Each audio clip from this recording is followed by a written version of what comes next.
I was born back in 1978. I was only 10 years old when the first Palestinian Intifada started. My father was one of the founders of Hamas. And my family taught me that I was Palestinian. But they never said why I was Palestinian. Like today, millions of people believe to be Palestinians as an ethnic group, but in reality, they are not. And we have tens of millions around the world who say free Palestine, while in reality, Palestine never existed, except as a colonial entity against the indigenous of the land. I'm not saying that there were no Arabs in that region, but for some reason, Arabs were allowed to take their caravans from every destination in Arabia with no political borders to come and profit from the British mandate of Palestine. But the Jews who had to go through the Holocaust and the ethnic cleansing on the hands of Ottoman Empire for approximately 400 years, then the ethnic cleansing in Europe, then the Holocaust, they did not have the right to take the boat and escape the hell of Nazism to come and find a safe place where they could survive. This is a crime. It's colonialism. But for all the Arab and Muslim invaders who came to profit, who did not have any connection to the land, that was legitimate. So I was supposed to believe that I am a Palestinian. But what makes a Palestinian, nobody has the answer. What makes the Palestinian different than the Egyptian or the Jordanian? It's not a human race. It's not a distinct language. It's not a religion.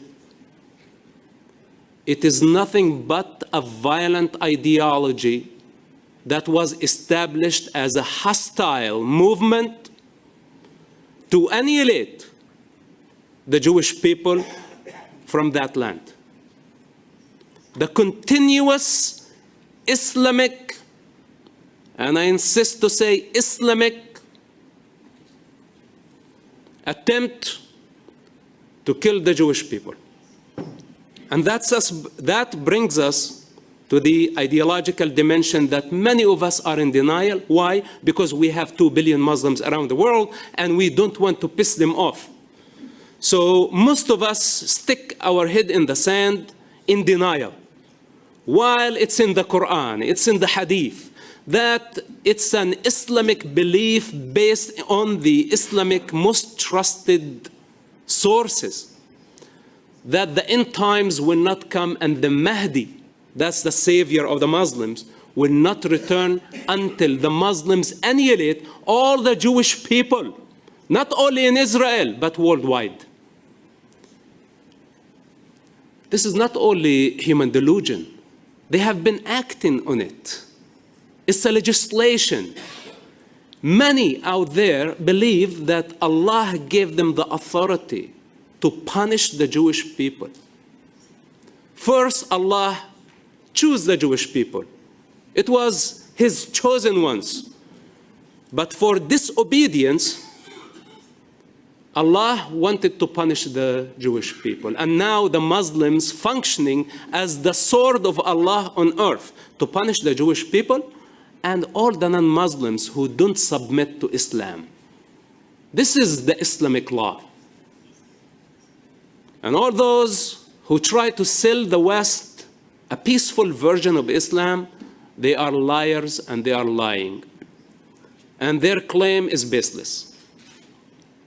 Okay, this is too controversial, and I did not come here to say things about Islam, but this is very important to understand as a foundation of this conflict.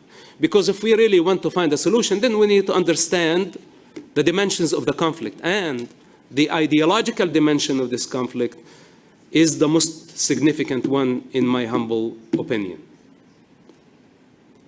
This is how I was conditioned, as a Muslim, then as a Palestinian, and I think both identities are false.